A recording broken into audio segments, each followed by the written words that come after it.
What's up, everybody? This week, Sarah and I ranked 37 songs that we used as epic songs for epic movies.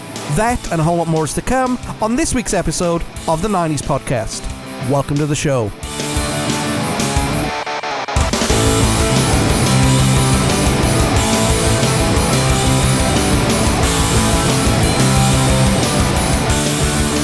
Hey, what's up, everybody? Welcome back to the 90s Podcast right here at the Becausemaybepodcast Network. Hope you're doing well today, and I'm joined by Sarah. Sarah, how are you doing? How fast are you talking there, I don't know. I can't. Yeah.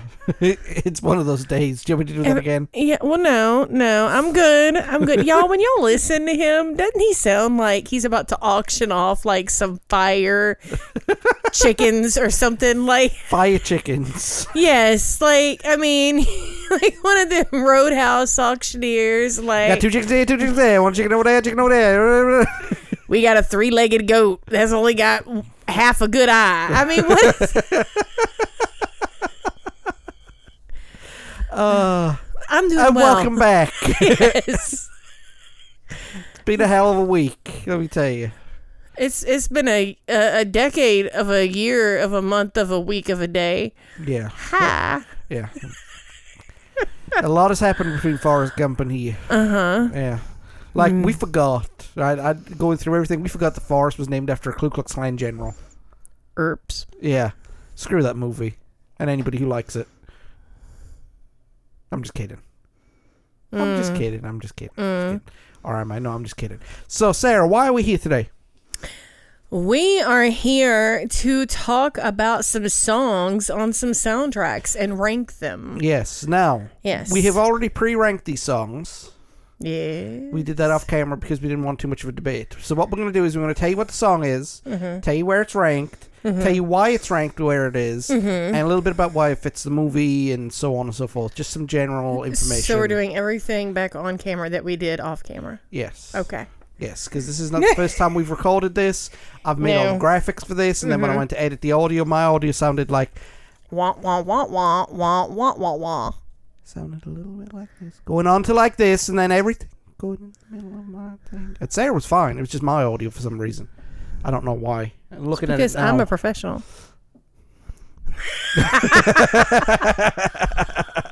So we've already ranked these songs. We've already done the ranking, but we're going to go ahead and once again entertain you guys. Hopefully. because we love you guys. We do. We really love you guys.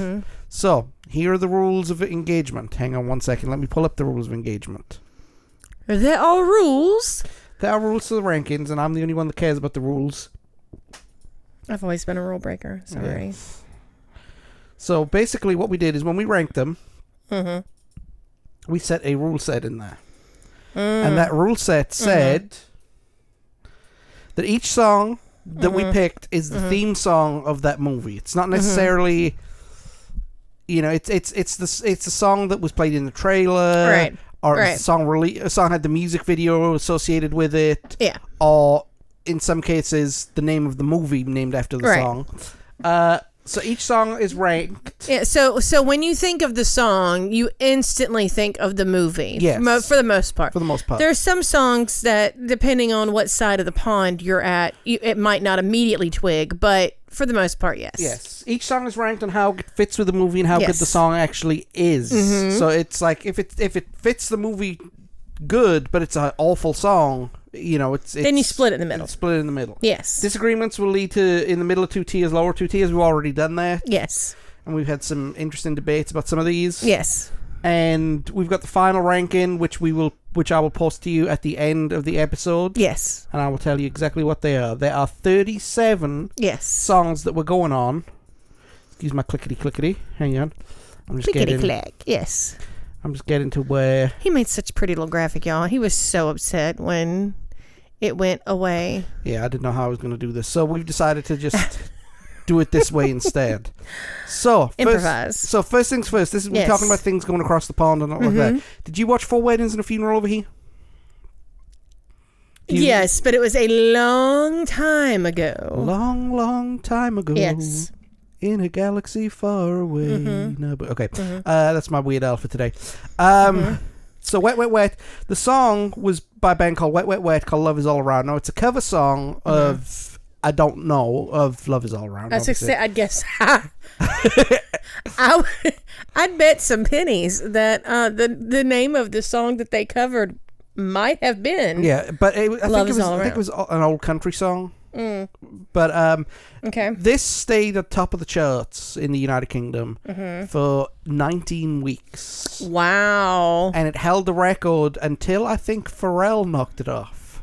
With Happy? I think so. I might be wrong. So this was your Bryan Adams. After Bryan Adams was our Bryan Adams. We'll get to that one here in a little while. But yeah, no, this was 18 weeks, and then they finally deleted it. And you know what that means? They stopped making it. They stopped making any more copies of any CDs or anything like that. And what was out there was out there. Why? Because it spent 19 weeks at number one. By then, I think everybody who was going to buy it would have bought it. Well, how do you know? If you stop making the copies, how do you know? I don't know. Lots of songs are... Well, that's just stupid. Lots of songs are deleted, though, like that. Y'all really do that? Yeah. Not in capitalism USA. No. It's a record label. We ride that broke down diseased donkey as far as it'll go until...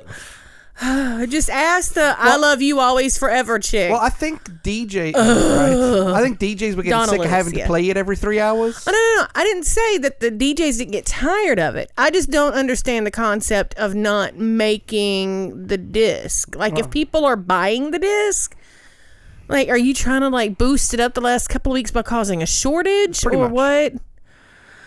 This just, I can't wrap my head around that. Yeah. I'm entirely too American for that, I guess. I don't know. Anyway, so... What do you think of the movie? If you remember it. Because I was too young to watch the movie. Well, yeah, you're 3 years younger than me. I remember... I think I liked it. Okay. I need to see it again. Okay. Yeah. And what did we rank this one as, Sarah? I have it as good. We have it as good, yes. Yes. It's good. It's a good little song. It's an alright song. It's an alright song. It's an alright song. Sarah, it's good. What's next? What's next is from A League of Their Own by Madonna, who starred in the movie. This used to be my playground. I like that song. So do I. I love this song. It's a very movie soundtracky song. Mm-hmm. I know it was written specifically for the movie and blah blah blah blah. But sort of, yeah. But it's you picture it as a movie song, right? League of Their Own, a hilarious comedy drama. Would you say? Dramedy. Yes. There's no crying in baseball. There's no crying in baseball. Tom Hanks is just... Yeah, I love Tom Hanks. Yes. A lot of people love Tom Hanks. Mm-hmm. I don't. Not after Forrest Gump. Y'all, I'm just warning you now. This will be the hill that he decomposes on because... and this is my husband. And when we talk about... Our kids do this, and I just point at him every time they do it. If this man has an opinion, he will not be swayed. It will be the horse has ceased to be. Once I'm given new facts, I'm swayed. You can't give me any more new facts. Can somebody help who they were named after? No, but it's part of the movie. They didn't have to write that into the movie. They didn't have to. But at the time, this is more about Mama Gump than it is about Forrest Gump. Let's say about Mama Gump, but why put it in the movie? I mean, he didn't care. He was out there giving money to Bubba and all them, and Bubba's family and this, that, and the other. That's true. Okay, then. Stop tripping. Did you see the mama's face when he gave her that big old check and they added to the church because Bubba wanted to get money to the church? Okay. Yeah, okay. I never said he was racist. I said he was named after a Klan member. You just said you liked Tom Hanks except for when he played Forrest Gump. Yes. Because Forrest Gump is an atrocious movie. We discussed that last week. All right. Anyway, back to Madonna. Yes. Back to Madonna. It's a fabulous song. It's a great movie. It doesn't quite pull the thing up again, babe. It fits the movie, but it's not quite epic. No, we put that as great. So what I'll do is I'll pull up my graphics. So Madonna, it's great. Thank you. Okay. Very good. Okay. next is Armageddon, I Don't Want to Miss a Thing by Aerosmith. We're going to do the ranking of this one first, then we're going to go into why. This one's alright. Yes, this is creepy AF. Yes. Okay, and the reason why, all right, do I love the movie? I absolutely love that movie. I quote that movie, they don't want to pay taxes, ever. So, we quote this movie a lot. I love this movie. It is, in my opinion, it is one of the best that Bruce Willis has done. That's saying something. It's a proper summer blockbuster movie. Yes. And the song is beautiful. It is gorgeous. It is not the kind of song that you, I would think, as a parent, would want to record and put out there, and it being used in a love scene that your child is going to be in on the silver screen. So for with Affleck, for Squick alone, I'm gonna say Yeah, I'm with you on that one. I would have said epic or great, which are the top two tiers, because it's epic, great, good, and average.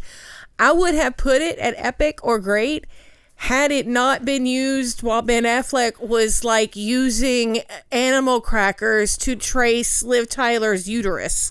Like, this is not really the hill I'd chunk that on. So no, that's I agree. It's a little creepy. It's the same thing with the Crazy video though, the Aerosmith video. Oh yeah, that's ridiculously creepy too. Did he know that she was his daughter at that point? Yes. Okay. And crying.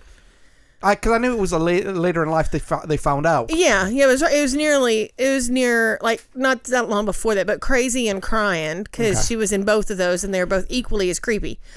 Or was Alicia Silverstone? But I know that Alicia Silverstone was in both, and one of those involved Liv Tyler, but I don't remember which. Crazy that one was. Okay, but no, I don't. That's just. I love Liv Tyler. I love Aerosmith. Speaking of what about Beautiful Stranger by Madonna for Austin Powers International Man of Mystery? So this is the second appearance by Madge, and it's not going to be the last. But I think this was a song that needed a movie rather than a movie that needed a song. I like the song. Yeah, it's a good song. It doesn't fit the movie at all. No. Because this one's for Man of Mystery, right? But it's set in the 60s. I mean, and I realize it's got a bop to it. Yeah. But no, there's nothing Baccarat-ish about this at all. No, and that's who Austin Powers is a big fan of. Yes. Ladies and gentlemen. Yes. Groovy. All right. Yeah. So we put that one as all right. All right. Yeah. So, Fist it. Sorry, I'm making him click it so I can thank you. Next, we've got a song that needed a movie, and it got one. Yeah, it did. It got one. And this is a movie I quoted all the way through college, all the way through university. And then we quote movies that reference the movie. Yes. We've seen Bad Boys. So this is Bad Boys by In a Circle. Bad Boys 2. Right. So the movie is called Bad Boys, the song is called Bad Boys, and the artist is called the artist is called In a Circle. Yes. This goes on epic. Absolutely. Because it's an epic. First, that's an epic song to begin with. Yes. And it's one you troll the cops with whenever they drive by your window at night. Mm-hmm. But Will Smith with his wordy dudes when he was still the Fresh Prince, and you had Joey Pence on there. You had Martin Lawrence. It was supposed to be a vehicle for Martin Lawrence, and Will Smith kind of stole the show. Yeah, he did. And I love that movie. I don't know if it's streaming or not, but I think I'm covering it this season. If I'm not covering it this season, I'm covering it soon. Yeah, because I've got it. We've got it, don't we? No, we don't have it. Oh, it's not in our extensive DVD collection because we still have those children.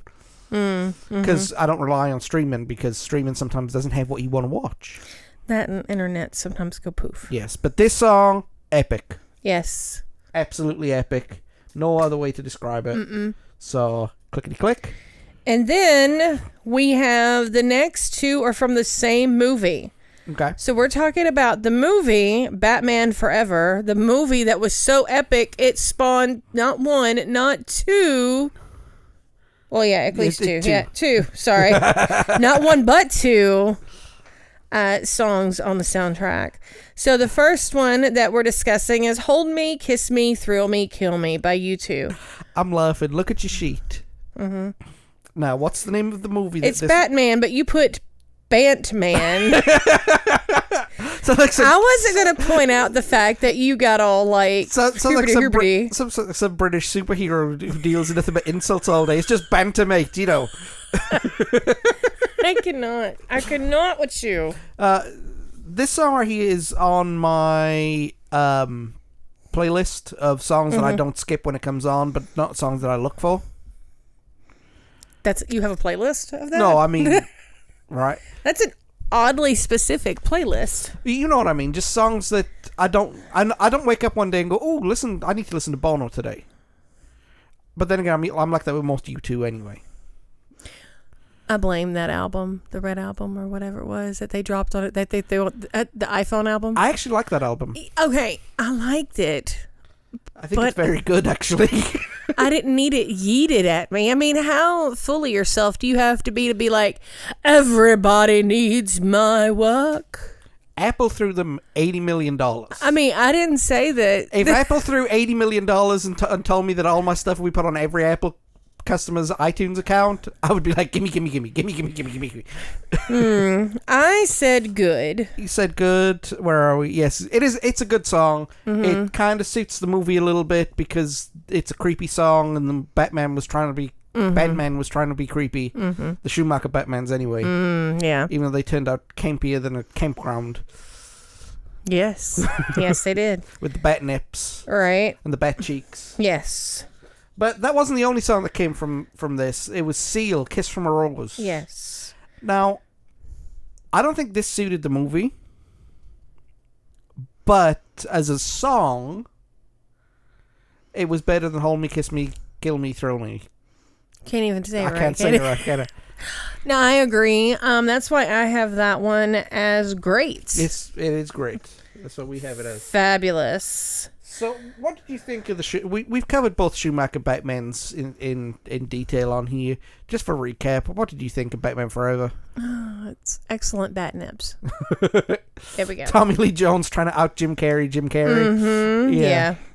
And Drew Barrymore making her comeback. Mm-hmm. So, there we go. All right. The next one. Now, I've got the little Anthony rap in my head. Beavis and Butthead do America's Love Roller Coaster by Red Hot Chili Peppers. Now, I'm going to be honest.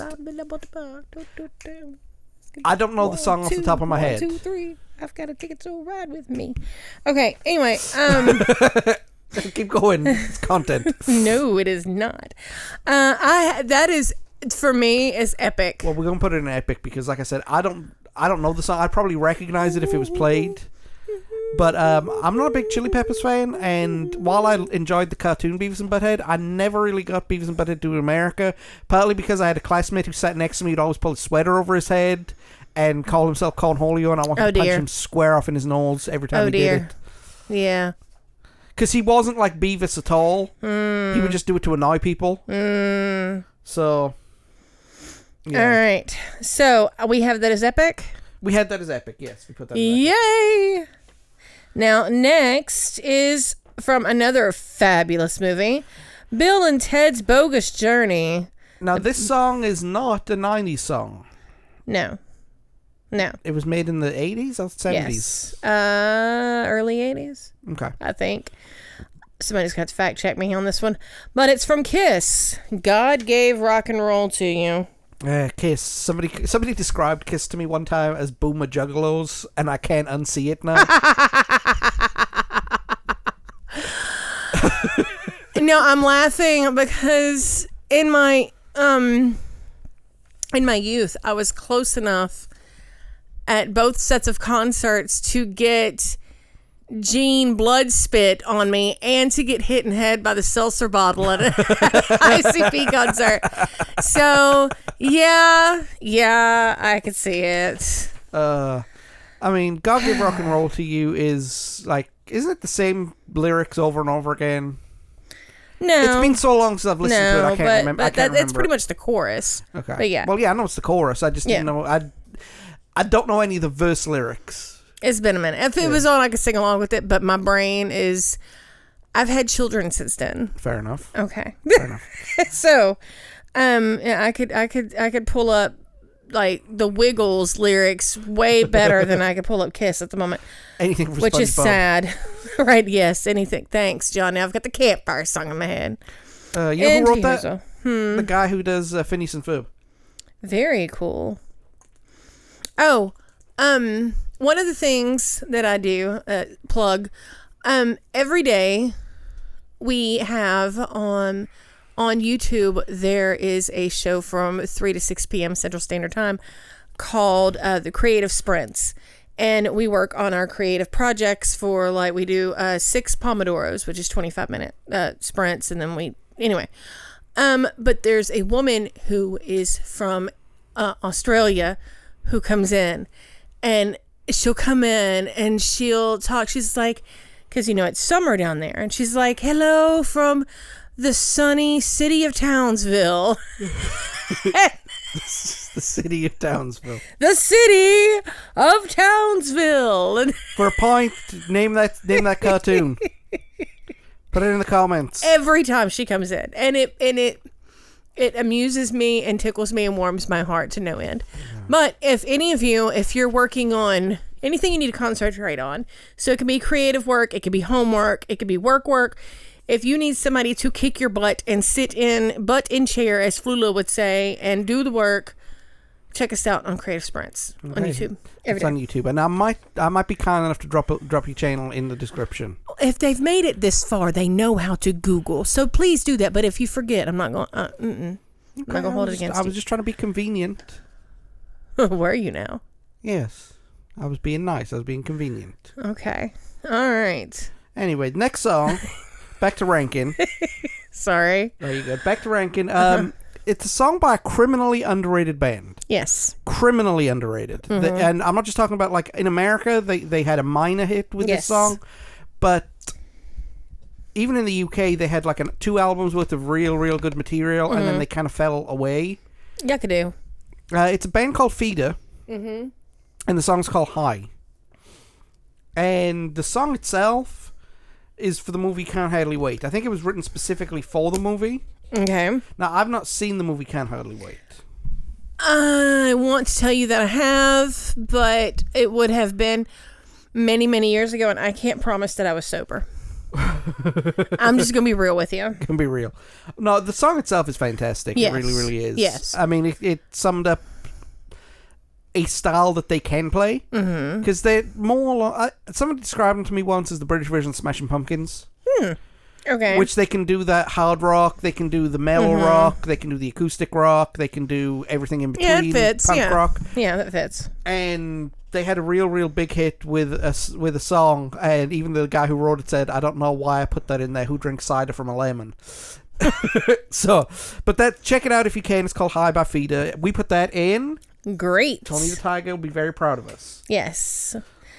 Next is from the movie City of Angels. The artist is Goo Goo Dolls, and the song is Iris. Because he'd give up forever to touch you. I have it as a good Iris in the holodecks. Does he? Yes. Yeah. I've seen a clip that he does do a good Iris. Okay. I'm going to say great. And I think I agree with you on that one. I think I did agree with you on that one. Yes, I did. He can't read his own writing. I can't read my own handwriting. Hang on 1 second. Ah, the spectacles. Spectacles are coming out because I'm old. He's getting ready to turn 40. So by the time you hear this, he will be 40. And he thinks that he's going to wake up the morning of his birthday and just rot, just turn to ash. Keeping in mind, I'm 3 years older than him and I still have not ceased to be. But no. You're eternally young. You're sweet. Yes. Okay. Okay, the next song you probably don't know, but you would know it if it played. Yes. It's a song called We Haven't Turned Around by a band called Gomez, another criminally underrated band from the UK. This was in the Cruel Intentions soundtrack. And this was played at the end of the movie when at the... Spoiler alert, at the funeral they were handing out the diary and stuff like that. And you'd recognize it because the guy who sings has got a baritone voice.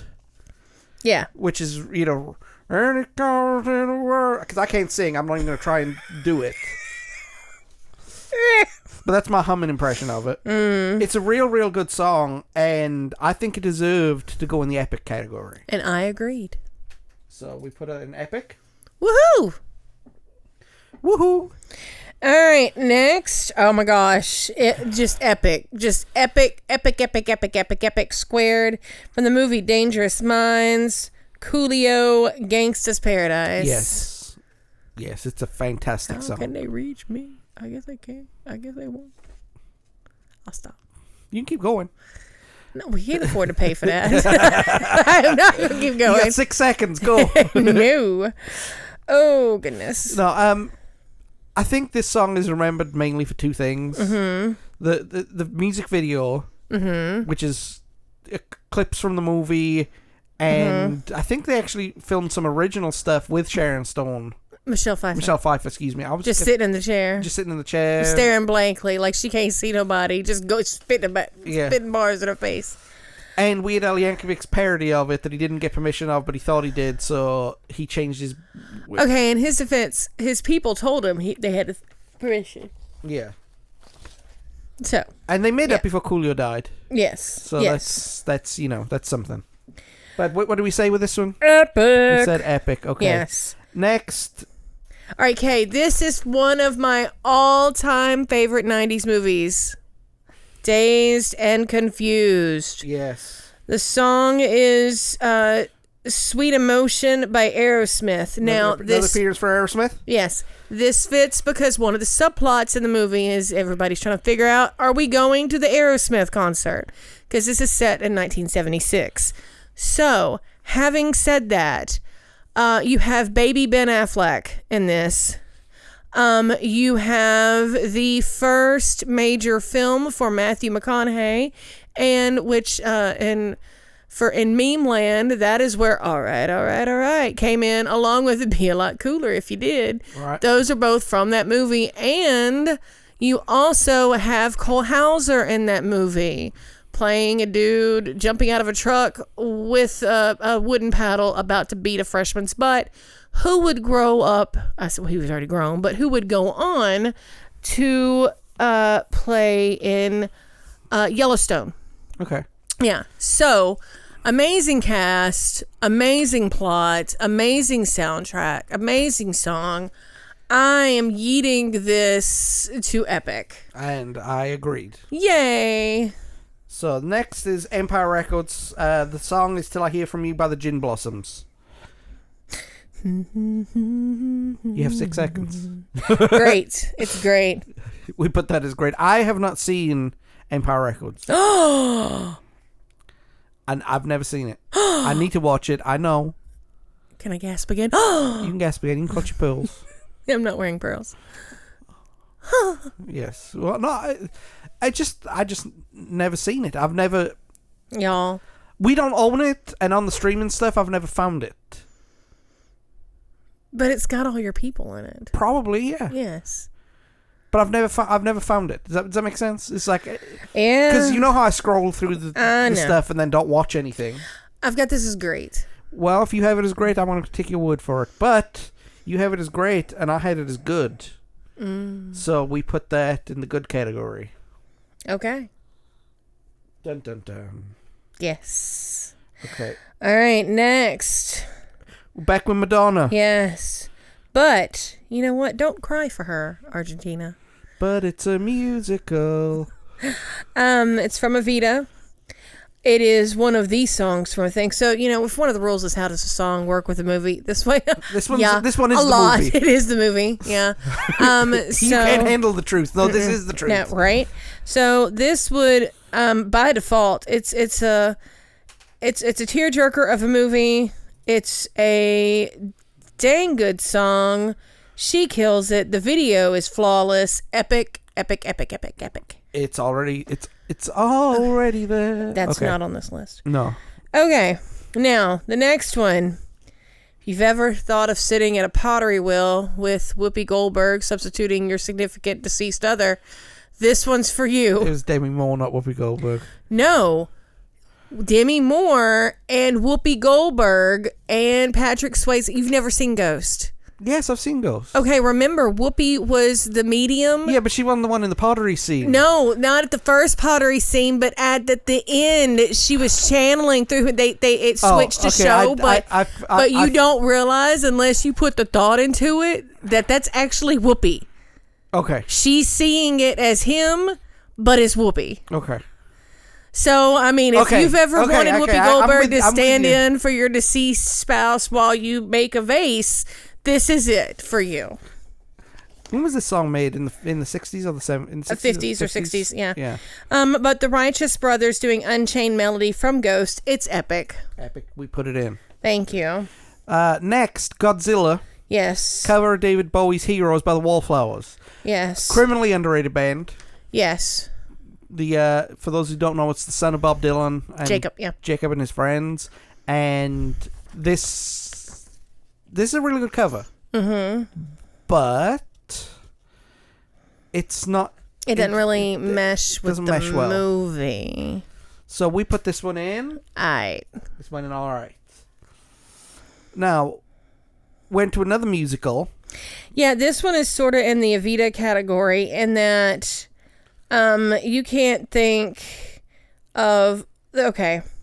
When you think of Lion King, there are a few songs. But... This is the song. This is the song. Can You Feel the Love Tonight by Elton John. Sir Elton John, excuse me. Sir Elton. Yes. And we have that, or I have that as epic. Yeah, I have that as epic too. I mean, if you want to listen to our thoughts, the network's thoughts on The Lion King, go check out the Lion King episode that we did a couple of years ago. With you and the guys. With me and the guys, where I lost all control over my humor. Like, I physically hurt for days after. One day, do you still have the behind the scenes for I've that? got everything on there. I might release an adults only version of that, because believe me, we spoke for 3 hours and there's a lot of stuff that I had to cut out. A lot. Yes. Okay. Just to make it not acceptable. Just to make it acceptable. But if it was up to me, I would have put the whole thing out uncensored and called it good. Yeah. Because it was absolutely hilarious. So we put that in epic. Yes. And epic it goes. Yes. Now, my favorite song on this list. Mm-hmm. Man on the Moon. Is the movie. The movie. That's not the song. The Great Beyond is the song by R.E.M. I love this song. Yes. And there's 6 seconds. Crash into... Okay. What a song by one of the greatest bands who ever existed. Yes. Yeah, I mean, we've got an REM review coming up, and we've done an REM review in the past. We're actually going to be reviewing the song "Man on the Moon" in a couple of weeks. Yay! So but what a song, what a movie too. Mm-hmm. Jim Carrey channeled some dude's version of Andy Kaufman, and it's got the patron saint of the podcast in it. Courtney's in there. Yes. God bless Courtney. Yes. And we're gonna have to do a review of The Great Beyond at some point. Mm-hmm. Got Danny DeVito in it. You can't go wrong with Danny DeVito. At some point we need to do Live Through This or the album, Celebrity Skin. Okay. Or was Celebrity Skin in 2000? No, Celebrity Skin was in American Pie, so it had songs in American Pie. So it is a 90s thing. But we put that in epic because it is epic. Yes. Okay, so first appearance on the list as a musician and not an actor for Mr. Will Smith. Mm-hmm. Men in Black. Do you remember the dance? I can still do the dance. Bounce. Just bounce. Just bounce. Okay. Now freeze. We're ridiculous. Our kids cannot even with eyes. Here's the thing. The song doesn't match the mood of the movie. No. Well, sort of. Yeah, no. This is the commercial for the movie. Yeah. As opposed to it being part of the movie. Yeah. Because the soundtrack to the movie is very, very science fiction and fast-paced. And whereas this is, I don't want to say more laid back, but it's a lot slower. And, a lot, So we only put this one in good. So there's a bit of controversy. But, excuse me, hiccup. But Will Smith's acting in that movie was brilliant, and I think we're doing Men in Black later on in the season. Yes. We might not be. I'm not sure. But not this season, the next season. If not season, the next season. But did you know that in Men in Black they completely rewrote the plot in post production, and nobody knew about it until they saw it? They didn't have to change any lines in the movie. They just had 3 scenes. They didn't have to change any of Will Smith or Tommy Lee Jones' lines. They had 3 scenes that they changed. One was a computer graphic. One was revoiced the dog. And one of them was an action sequence that they just chopped up and repurposed. Huh. Nifty. We'll talk about that when we do Men in Black. But I have it as good. I have it as good, too. Cool. Next is by Cher in Mermaids, which she also starred in, and it's His Kiss, the Shoop Shoop song. Shoop, shoop, shoop, shoop. Not to be confused with the Waiting to Exhale, Shoop Shoop. No. So, but His Kiss, Shoop Shoop by Cher. Every time I think of Cher, a million years ago, RuPaul had a talk show for a little while on VH1, and he had Cher on there, or she had Cher on there, and RuPaul asked Cher what it was like having all of these people impersonate her, because everybody was trying to, like, when they sang like Cher, and RuPaul says, so yeah, even that guy from Hootie and the Blowfish, he sings like you. And so now every time I hear Darius Rucker in my head, I was like, he's doing a Cher impersonation. Her. You're me. And if you wanna know. Yeah. So, I have this as good. It's a good song, and I love Cher. And the movie was great. But other than time periods, it doesn't really fit. It was a song that was stylistically in the same time period as the movie, and that's where we're at. And that's all it was. So, yeah. Okay. So we put that in good. Yes. All right. Not all right. Good. Anyway. Yeah. Next movie's Reality Bites, and the song is Stay, I Miss You by Lisa Loeb. I love Lisa Loeb. You know I love Lisa Loeb. You had her glasses for a while. Sort of, yeah. Lisa Loeb... this particular song was the first song by a female to hit #1, and it wasn't signed. She had no record deal. Yeah. So she got all that money. Nice. Right? And a lot of money by the sounds of it. Oh yeah, yeah. So because she was Ethan Hawke's neighbor. Yeah. And they were looking for songs. He's like, well, my neighbor is a musician, and they're like, oh, cool, bring the stuff. And then she came over there. You say. So, yeah. Does it fit the movie? No. The movie doesn't fit the movie. I mean, it's a good movie, but you walk out just thinking about Winona Ryder scamming her parents' ex on credit cards and talking about how a Big Gulp has all the nutritional value you need for the day. Like... Yeah, and that Ben Stiller was a jackass in it. So we put this as great. Great though. We put this as great. So it was better than some of the other stuff. And that's another thing we started ranking around about now was, well, hang on a minute, is this song better than this song? Yeah. So, you're going to see some more weird ones. Yes. Like this one right here, Reservoir Dogs, Stuck in the Middle with You by Steely Dan. Yeah, this is another one of those that the movie came out in the 90s with the songs from the 70s. So... It's an iconic scene. Yes. It really is an iconic scene. Yes. I mean... But you could have put any song in that scene. Yeah. See, for me, being an American, when I think of this song out, like, on a screen, I don't think of it from this movie. I do, but that's not my first thing. Early in the 80s... Fruit of the Loom used this song as an ad, and it was like underwear on a clothesline, and they were talking about they wouldn't ride up your butt. Okay. And so Stuck in the Middle with You, get it? Yeah. So to me, this is just like an anti-wedgie song that also had a really good, awesome pop culture moment. Yeah. So, but for our purposes... that makes it aight. Makes it all right. I know a lot of people who listen to this are going, "Only all right." It's iconic, man. But It no, is. It just but it doesn't really fit. Other than that one scene, how does it fit the movie? exactly. Yeah. I mean, we could do a whole thing about Tarantino soundtracks and how awesome they are. Mm-hmm. But this one, to me, sticks out. Mm-hmm. Everything else that he's done kind of fit. Mm-hmm. So, okay, so before Wet, Wet, Wet was Wet, Wet, Wet, you had Bryan Adams. Mm-hmm. Did you know that we're closer to the summer of '69 than we are to the summer of '69? You know what I mean Are by we that? now? Mm-hmm. Yeah. Yeah. If anybody knows what I meant by that, post a comment. Bryan Adams. I once had a dear friend who once asked me, if God loved us, why did he give us Bryan Adams? This song was everywhere. Yeah. It was on all the radio stations. Yep. It was on all the VH1 forever. It was even in it was even in every school piano recital for quite a while. So when I say it was everywhere, I mean it was everywhere. Like Johnny Cash. Yes. So everything I do it for you.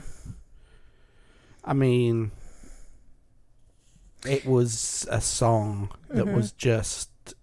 The song was bigger than the movie. Mm-hmm. The movie's. I love that movie. You know, I'm one of like 10 people who thinks it's probably the best Robin Hood adaptation. Oh, I love that movie. Aside from Robin Hood Men in Tights. Yeah, I love that movie. The song doesn't fit the movie. No. And because of that, we gave it what? We put this one. I know where I had it. We had it in all right. Where did you have it? I had an average. And we put it in average. Because I said average and you said all right. Yeah. All right. This next one is a favorite of yours by one of your favorite bands, the Cardigans. The movie is Romeo and Juliet, and the song is Love Fool. Oh. Now, you love this band, but this is not not a good song for you by them because it doesn't really encapsulate who they are at all. This is their screw off to their record label. Right. But this movie, it fits the movie. Like, it really fits the movie. This adaptation of Romeo and Juliet was phenomenal for a start. Yes. Setting it in modern times. Yes. Using the exact same dialogue that Billy Shakes wrote. Yes. Baz Luhrmann is amazing. So I have this as great. What did I have it as? I had it as great too. Yeah, I don't like the song. Yeah. I really don't. Yeah. I think it's kind of like a Barbie Girl in a way. Mm-hmm. That it's not meant to be taken serious, but everybody took it serious. Right. And Cardigans would come back with like a real great album called Erase Rewind, which if you haven't listened to, I recommend you listen to it. Mm-hmm. Especially the song My Favorite Game, with one of the simplest guitar riffs ever done, but made the song. You know? Right. So, but that was Love Fool. We put it in. Great. Okay, now this one. Yeah, I'm gonna let you take the driver's seat on this one because I get confused. Okay, we've had movies with 2 songs so far. Oh, we had a movie with 2 songs. Not yet. We're getting to that. Batman. Oh, yeah. Okay. Bantman, Sarah. Bantman. Yes. Yes. I thought you were talking about one that's coming up later, but go ahead. Yeah, so this movie has 2 songs. It's the same song. It's a cover in the original. Mm-hmm. Now, the original we'll talk about here in a minute, but we're talking about So I Married an Ex-Murderer, which is a fantastic, fantastic movie if you've never seen it. One of Mike Myers... We quote it so much. Heed! Okay. Jesus. Mike Myers playing Shrek. Yes. And playing himself. Yes. I've forgotten who else was in it now. Amanda Plummer. Yeah. Amanda Plummer. I love her. Playing Amanda Plummer. Yeah. Playing the creepy, scary one. Mm-hmm. But this song featured There She Goes. Mm-hmm. Now, the first version of it you hear at the very, very opening sequence and at the closing sequence. Yes. And it's a song by the Boo Radleys, another criminally underrated British band. Yes. That didn't get their due over here at all. I think this is the only song that they released over here to some... Maybe. You need to go check them out because they're phenomenal. Yes. So they did this cover of There She Goes. And you know There She Goes. That was a worldwide hit by the Lures. Yeah. This one's slightly different. It's the same words and same... Yeah. You know... But this was a cover of it, and we put this cover in good. Yes. However, that fit the movie because the movie was set in San Francisco. Right. It was to deal with hip young cats. Yeah. You know, and there's a point. Cats. It's.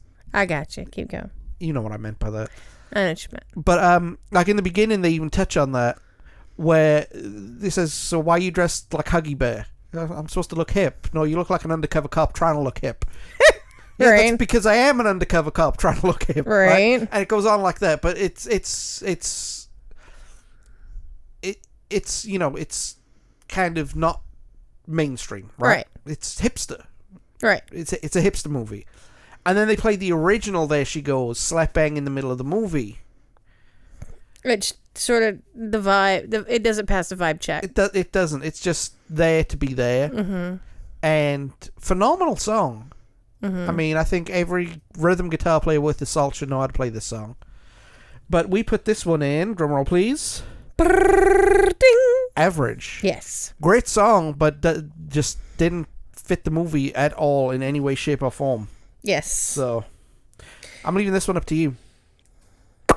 Okay. Y'all, there's no way. This one's not going to take that long because I have the best intro for it. There's no way that the Spice Girls are going to have a movie called Spice World with a song called Spice Up Your Life and it not be epic. People of the world. Yes. Aww, shake it to the shake it to the shake it to the and there's your 6 seconds. Darn it. Okay. So yeah, Spice World, epic. Did I mention it was epic? For all the music that you like, I'm surprised how much of a big Spice Girls freak you are. Oh no, don't be. No, like my friend Kathy back in the day, like when they hit.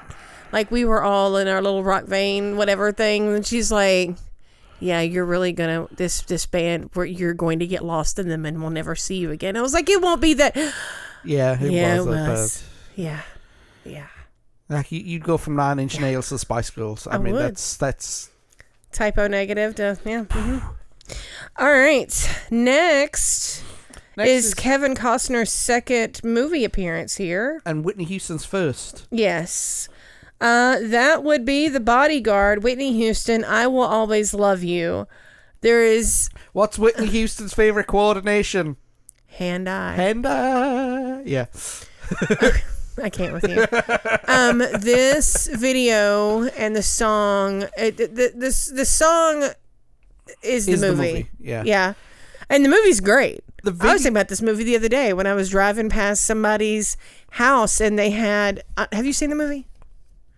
It's been a while. Okay. So I was coming home the other night from my sister's, and I was driving through this really fancy neighborhood, and somebody had a dial touchpad by their driveway, and it didn't work. And I was like, Kevin Costner would not be happy that touchpad's broken. The video reminds me of Gangsta's Paradise video in the sense that it had a lot of intercuts from the movie in there. And then she's sitting in a chair? And do you know why she's sitting in the chair? Why? She's sitting in the chair because she was pregnant with Bobby Christina, and it was like it was a high risk pregnancy, and she had miscarriages before, so she was in that chair. She wasn't getting out of the chair. Oh. So that's why she's in the chair. Okay, I get that. That. So, but it's epic. Put that in epic. Yes, we should. Okay, next up on the list is "The World Is Not Enough" by Garbage. Yes. It's a Bond theme. Yes. That's all that needs to be said about it. It does not. It adds nothing to the movie except that it's. It's a prestigious music gig. Good one. It's a good one. It's prestigious. Look, it being the the theme for a Bond movie is, That's high praise. Yeah, yeah. But none of them fit the movie because as soon as GoldenEye did, but that's neither here nor there. GoldenEye's its own thing. I don't think so. And let me tell you why. The Bond movies, up until Daniel Craig, can be spy action, fast paced, whereas the theme music was supposed to be sultry and sexy and. Brosnan was my favorite Bond. So. Yeah. So we put this under good. Yes, we did. All right. Well, every night in her dreams, she'll see you, she'll feel you, whichever. Celine Dion, My Heart Will Go On, Titanic. It's been 84 years. Yes, that's how long the movie runs for, by the way. Yes. Brought to you on 2 VHS tapes. Yes, absolutely. Which I didn't understand because we had 4-hour VHS tapes in the UK. We had them too, but those weren't premium. Premiums where you got the best picture only came in 2 hours. That I have is all right. Yeah. I had that as all right, here's too. the thing. Is it a good song? It's an absolutely great song. But it's one of those where the song was simply there to push the movie. I mean, the movie's set in 1912. I mean, and we all know what the movie plot is going to be. That eventually the ship's going to hit the iceberg. Iceberg right ahead. Yes. So, did I tell you that I had the misfortune of sitting behind the Shreveport branch of the Leonardo DiCaprio fan club? No. When I went to go see Titanic? Nope. And this was it had been out for 2 weeks. This was their 7th time seeing it. And they were all blubbering like it was their first. And these are all 13, 14, 15, 16-year-olds. Now, to be fair, I've watched Transformers the movie about 100 times, so I know what they're going through. You can only watch Optimus Prime die so many times. I love the fact that you're empathetic with I love you so much. See, this is why he's such a great husband. It's like, I totally get it, Optimus Prime. If you didn't shed a tear Optimus Prime's death as a child, you have no soul. I went to go see that. I went to see the Transformers on a double feature at the Dollar Movie Theater. And I went to go see that and Benji. Okay, so my little 80s heart was so happy. My mom slept through both of those, but I was like, yeah, Optimus Prime and Benji. So yeah. All right. So next we've got Toy Story. Yes. And Randy Newman with You Got a Friend in Me. Yes. Which sounds like every other Randy Newman song I ever released. Yeah, but it fits though. No, it fits the movie. The toys are, the toys are friends and they're your friends and whatnot, and it fits. Is it epically? No, but it's great. It's great. It's a solid tier 2. Yeah. I'd go with that. I watched Toy Story in the movie theater. Mm-hmm. It was one of the few times I went to the movies as a kid because movies were expensive and it was in a kind of rough part of town. Did you not catch a part where I said Dollar Movie Theater? We had Dollar Movie Theaters. Yeah, well, that one is burnt down now. Yeah. They only just reopened the old movie theater in Port Talbot. Oh, cool! And it's not a movie theater anymore. They've turned it into a venue. Oh. So there's musicians playing up there. Cool. So yeah. All right. Anyway, sorry about that. So we had that as great. We had that as great. We've only got 1, 2, 3, 4 ones left. Yes. And I dominated. I won the debate on this next song coming up. Yes, you did, but you were right. So go ahead. Iggy Pop, Lust for Life, on the Trainspotting soundtrack. Yes. Now, there are 2 songs that sum up Trainspotting. There's Bone Slippy and there's Lust for Life. And I mean, this plays over the beginning opening iconic scene, choose life, choose, right. The whole speech by Ewan McGregor, which ironically isn't in the book. Right. So I don't think it's in the book anyway. I have to go back and look. Oh no, I have to have an excuse to read that book again. Oh no. Trainspotting is a fantastic Do you read. still have your copy of the second book? Because that's been pulled and it might be worth something now. It's down It's there. been pulled and reworked, and you've got the original cover. I've got the original cover. Yes. Yes. I have porno. Yes. Yes. But I'm not. Anyway, this song, the song and the artist. This is one of these rare times that the song, artist, and movie fit each other like a glove. Yes, and they weren't intended for each other. Like Lust for Life was out many years before Trainspotting. Yeah, just Irving Welsh is a big Iggy Pop fan. Yes. And who isn't? I mean, Bowie was a huge Iggy Pop fan. So, but he was such a huge Iggy Pop fan that, you know, he wrote subplots in the book about, like, the bit where they're talking about, you know, I'm going to see Iggy Pop in the movie. Yeah.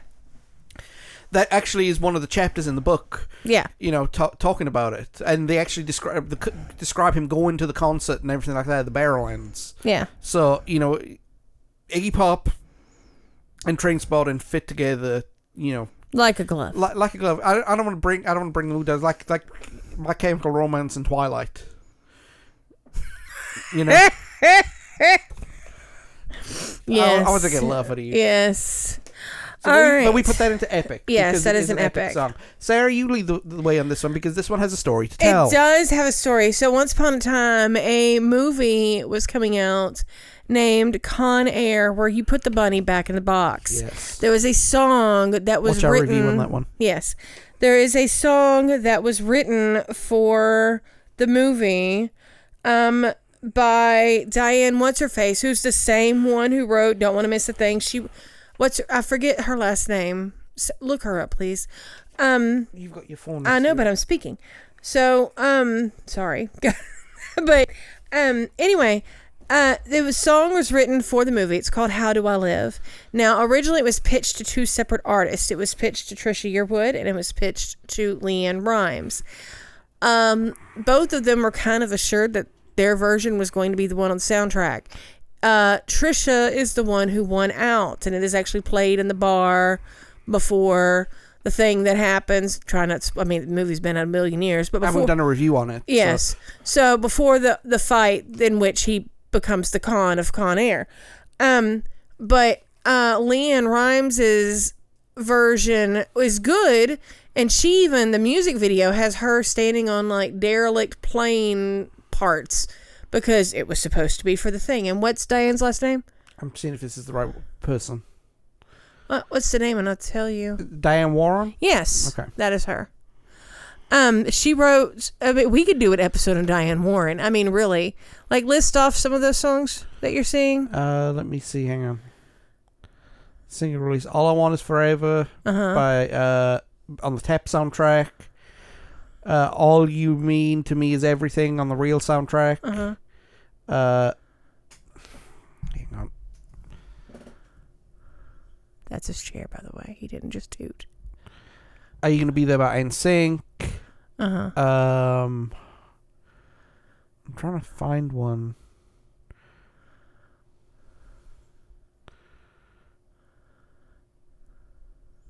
Still a lot of Patti LaBelle. Yeah. Can't Fight the Moonlight. Yeah. By Leanne Rimes. She's one of Leanne Rimes' songwriters. Can't Take That Away from Mariah Carey. From Rainbow. It's a movie that we're not going to cover. No. Anyway, so it's a bunch of songs. Yeah, that's what she's like. Her generation's Burt Bacharach. I mean, it's just her and her piano, and she just cranks stuff out. Okay. And I love her. But anyway, Trisha's version ended up going on the soundtrack. I love Trisha Yearwood. She's the one who, before Matthew McConaughey was Mr. All Right, he was Walkaway Joe in a Trisha Yearwood video. That was his very first gig. Oh, wow. So, yes, love Trisha Yearwood. However, this version, I've got it in as all right. Yeah, I think that's what we put it in. Too. It's like some random person beating that generation's Taylor Swift. Because Leanne Rimes was on. She was on track. Yeah, to be the next Taylor Swift. Yeah, she had some drama issues. Yeah. She had some issues with her family. Her dad was not the greatest. Anyway, all right, here we go. Are you ready? I'm ready. Are you ready? I'm ready. Next, we have Tia Carrera with Ballroom Blitz from the Wayne's World soundtrack. Yes. I love this. With your soul. Yes. I've Got It is great. I've Got It is great too. And we've discussed Wayne's World on this podcast called many moons ago. Go check it out. Mm-hmm.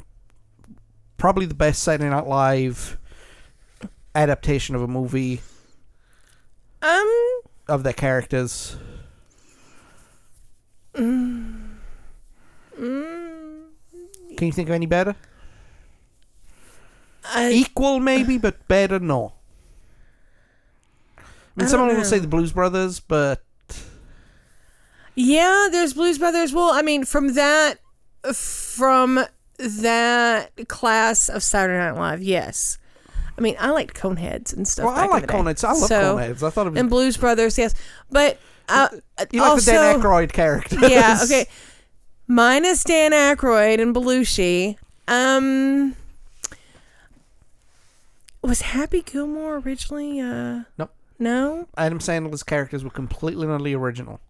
Well, no, but he was also in Saturday Night Live. I know he was on Saturday Night Live, but what I mean is they were separate of Saturday Night Live. Okay, and then, but what about... Because you'd have Opera Man the movie. God, I wish we did. But what about Spade and Farley? I'm not sure. See, that's... that anything with Farley just supersedes. Well, according to David Spade, keeping this aligned with Mike Myers, Farley only had like 3 days more to go to voice Shrek before he died. Oh no, Farley was going to be Shrek? Yeah, can you tell by looking at Shrek? Everyone. Okay, the donkey pulls facial expressions, and you can think, oh, that's Eddie Murphy, right? How did I not know this? Yeah, Farley was going to be Shrek, and they offered it to Mike Myers because they didn't have enough. You know how when a voice actor dies and then they pull verbiage and stuff like that. They didn't have enough for Farley to do it, so they had to replace him with somebody, and that somebody became Mike Myers. Oh, I'm gonna cry. You are crying. I know. I really love Farley. Okay, I'm sorry. It's okay. No, it's not okay. Anywho, so Wayne's World. Yes. Ballroom Blitz. I've Got This is great. We Have It is great. Fabulous. And the last one... Yes, before I go and have an epic cry, is Wild Wild West, from Wild Wild West, by Will Smith. Off his album Big Willie Style. Will Smith's got a cuss in his rap to sell records. Well, I do, so... and they went now, 6 seconds. Wild Wild West, the movie was a take on the old 60s TV show. Okay. So, I did not know that. Yes, which originally starred, if I'm not mistaken, James Garner, who was Maverick, the Mel Gibson, and James Garner's been a bunch of stuff too. But if I'm not, no, wait, Wild Wild West was not Garner. No, Garner was Maverick. Garner was Maverick, yeah. Okay, it was somebody else. Anyway, but it was a reboot. It was a movie remake of a 60s TV show, and okay. But the song was written sort of like the Men in Black song to be a, thing. Commercial for the film. Yeah. And so, as such, his name was like Jim West or something. Who played Jim West? You had Michael Dunn, Douglas Henderson. I think it was Douglas Henderson. James Gregory, and then Roy Engel. I think it was Richard Keel, William Charlotte. Those are recurring characters. Excuse me, I'm sorry. I thought I was looking at the cast.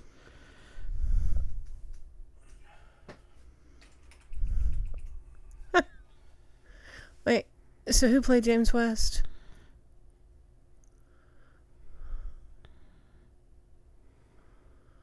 It's not showing me. Okay, so let me go to the IMDb site. Yes. I'll cut this down when we get to the... Robert Conrad. Okay, yeah. All right, so, Anyway, so the song is okay, and it's catchy. All of Will Smith's stuff from that time is catchy as all get out. But it doesn't really fit the movie, and as such, I had it as good. And I thought it was average. So it landed in So that was. I mean, it was an alright song, Yeah. and it was an alright movie. It was. Yeah. Will Smith was coming off the high of Men in Black, and he had some other good movies lined up. Right, and also with all of that, Maverick hadn't been out that far since too, and they were trying to cash in on that reboot movie thing from the 60s, and it just didn't. It didn't. So that was what we decided, Yes. right? Those are our rankings. So yes. we then decided to rank them a second time to what they actually were. So we're going to go backwards. We're going to go backwards from bottom to top, okay? Okay. In epic movie songs of the 90s. How did we list them? We listed them 37 to number 2. Hit it. It went There She Goes by the Lures. Everything I Do for You by Robin Hood Men in Tights. Robin Hood Prince of Thieves by Bryan Adams. Steelers Wheels Stuck in the Middle with You. Will Smith Wild Wild West. Trisha Yearwood How Do I Live. The Wallflowers Heroes. Madonna Beautiful Stranger. Then you had Celine Dion My Heart Will Go On. Then you had Aerosmith I Don't Want to Miss a Thing. Men in Black by Will Smith. The Shoop Song by Cher. Garbage, The World Is Not Enough. Gin Blossoms. Iris. No, Till I Hear From You. Wet Love So Is All sorry. Around. Yeah.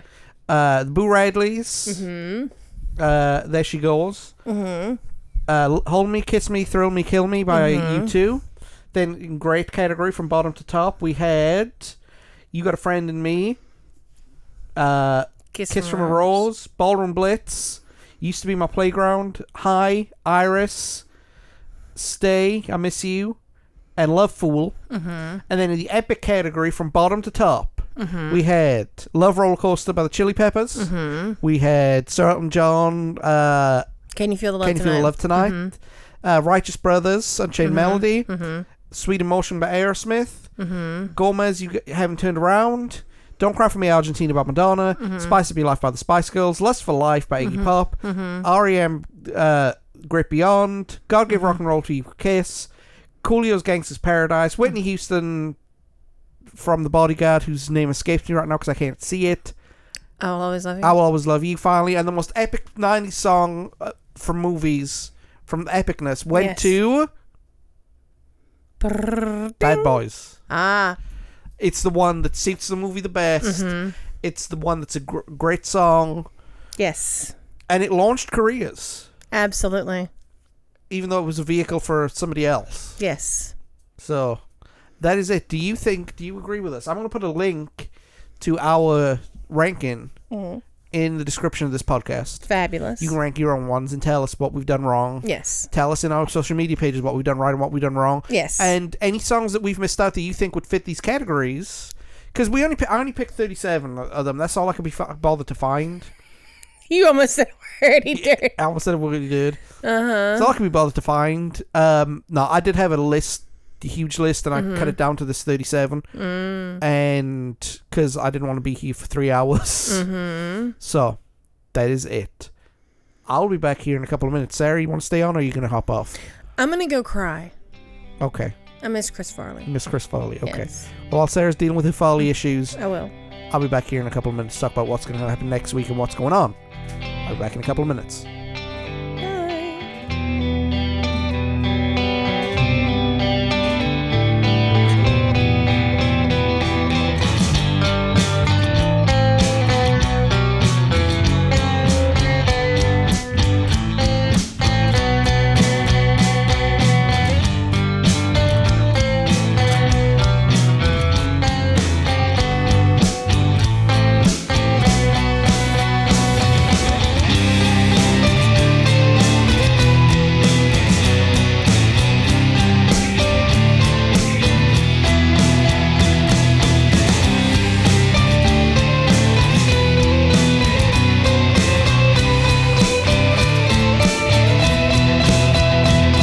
thank you once again for Sarah to coming on once again to show the humor and everything that has made me so hopelessly in love with this woman for the last 20 years. It's getting near our anniversary. In fact, by the time this comes out, we'll be 10 days away from our wedding anniversary. So thank you again for being awesome, and thank you for loving me so much and putting up with my dumb ass at times. So yeah, it's awesome. So I want to thank everybody who's been watching our Dog Ate My Homework series for Pokemon Red. We had another episode drop today, in fact, and we've got another one coming up next week. If you don't know what Dog Ate My Homework is, it's where some production errors happened on the 90s Gamer, and I've had to start from scratch. So Dog Ate My Homework with this season, and we decided to do it from YouTube. We've done several streams so far. We did one today, in fact. So that was fun. And now we've got another one coming up next Sunday at 1 o'clock. So be there. I don't know where we are in the series just yet because I'm recording this way out in advance. And I don't know where we will be by the time this is out. But, oh well. Next week, let me look at my handy dandy little sheet one more time because I've got a memory like a sieve. Next week, I'm going to be joined by Greg Gregory. Greg is going to be here to talk about Super Mario All-Stars on the SNES. Yes, the reboot and reimagining of the original Mario games. And we're going to have a lot of fun talking about that. Sarah will be back in a couple of weeks before she does 4 episodes in a row with us. So it's going to be a lot of fun doing that. And that's all I've got really for this week. It's been a heck of a time recording this episode. This is our second attempt at recording it, and I'm hoping that it turns out better than the first one. So, because the first one, like I said, I was cutting in and out, and it would have taken me way too long. So yeah, that sounds about right for where I want to call it good. So thanks again to Sarah. Next week, Greg will be here, and thanks everybody for watching our Pokemon Red series over on YouTube. So that's it. Take it easy, everybody. Say your prayers, eat your vitamins, and I don't know why I'm quoting that man, but oh well. Take it easy, everybody. Bye.